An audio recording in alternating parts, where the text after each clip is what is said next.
Assalamualaikum warahmatullahi wabarakatuh. Halo, kembali lagi bersama saya Ridwan Akbar. Saya adalah mahasiswa FK UNSU dengan NPM 2208 260262. Nah, di sini saya akan menjelaskan suatu penyakit nih di bagian psikiatri. Mungkin sebagian orang pernah mengalaminya.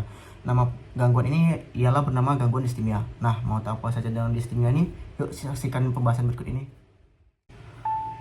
Oke, kita masuk ke pembahasan pertama, yaitu mengenai tentang definisi dari gangguan distimia. Jadi apa sih gangguan distimia ini?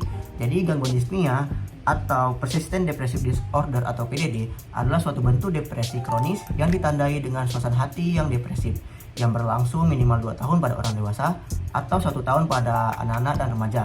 Gejalanya ini dia cenderung lebih ringan daripada depresi mayor, tetapi bersifat lebih menetap. Oke, selanjutnya kita masuk ke etiologi. Nah, untuk etiologi dari gangguan distimia ini dia ada beberapa faktor.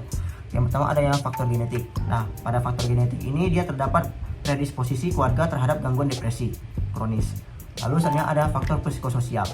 Jadi dari faktor psikososial ini dia berupa adanya paparan stres kronis, trauma masa kecil, dan rendahnya dukungan sosial akan meningkatkan risiko distimia.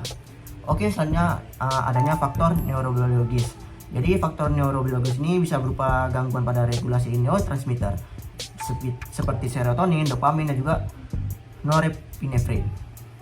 Oke, selanjutnya kita masuk ke tanda dan gejala. Untuk tanda dan gejala dari gangguan distimia ini yang pertama, adanya mood depresif yang hampir setiap hari selama kurang lebih 2 tahun.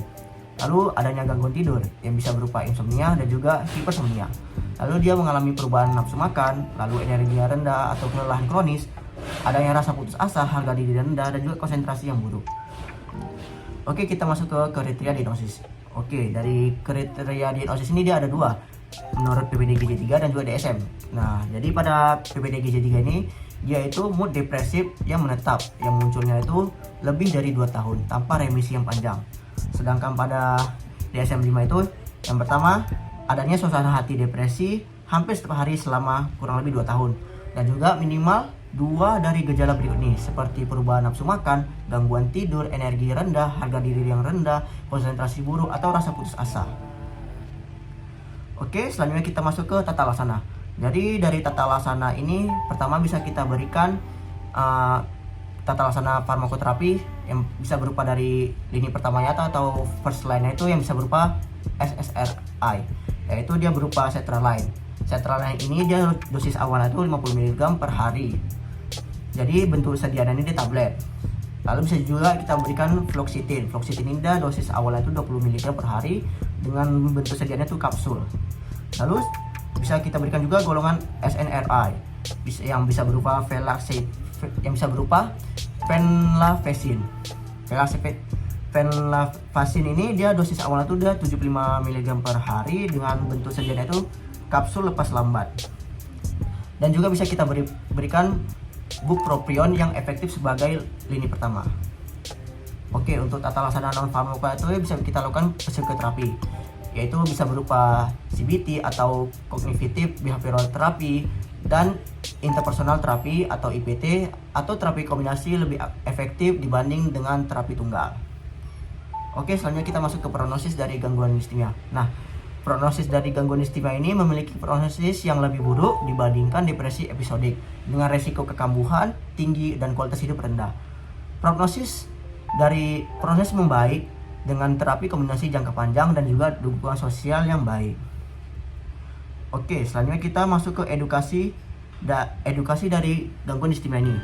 Jadi untuk edukasi yang bisa kita lakukan ini yang pertama, edukasi pasien dan keluarga tentang sifat kronis gangguan. Lalu pentingnya kepatuhan terhadap terapi jangka panjang, lalu mengajarkan strategi coping terhadap stres. Lalu kita anjurkan juga untuk merubah dorong gaya hidup yang sehat seperti olahraga, tidur yang cukup, dan juga memakan nutrisi yang baik. Dan juga yang terakhir, hindari alkohol dan juga zat psikoaktif. Oke, jadi ini adalah referensi yang saya gunakan untuk membuat meme ini. Oke, sekian saja pembahasan saya mengenai tentang gangguan distimia. Jadi kesimpulannya ini, gangguan distimia itu merupakan bentuk depresi kronis yang membutuhkan penanganan jangka panjang dan juga komprehensif. Terapi farmakologis ini menjadi pilihan utama dalam pengelolaan, terutama dengan penggunaan antidepresan golongan SSRI dan juga SNRI.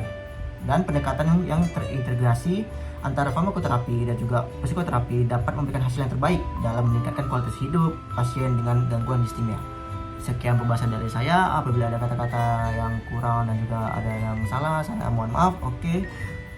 Terima kasih telah menyaksikan video saya. Like dan subscribe jika suka. Kita ketemu lagi di video selanjutnya. Oke, bye bye.